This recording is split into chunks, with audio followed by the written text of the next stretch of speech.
am I crazy to say that the United States has been invaded? That actually, you know, you always think of that the United States, aside from 9/11 back in 2001, really hasn't had an enemy combatant come here, a full out war, set. But I look at what's going on now.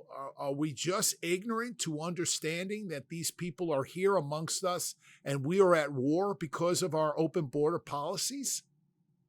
Well, I'll tell you what, you and I both spent time with the FBI, and I used to meet with the director daily to talk about these kind of issues before I retired.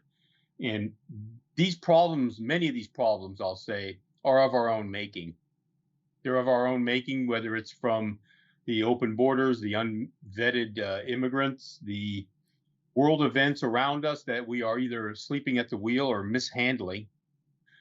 We have Middle Eastern warfare going on. You said the Iranian attack on Israel, which is a first, where they launched an attack from their own soil.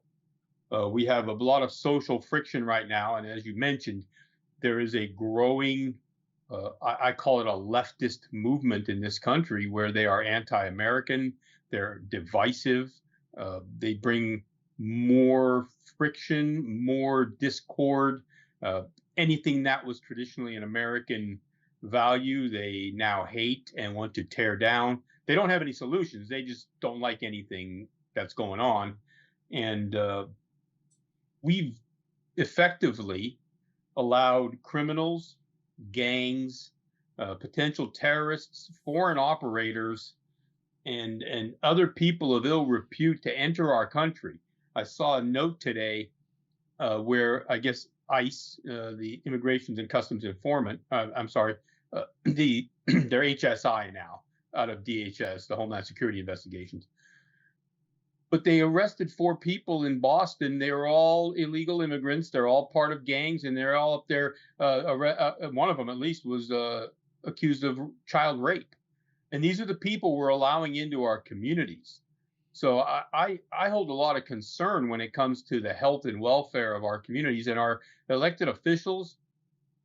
They do nothing right now, and it's shameful.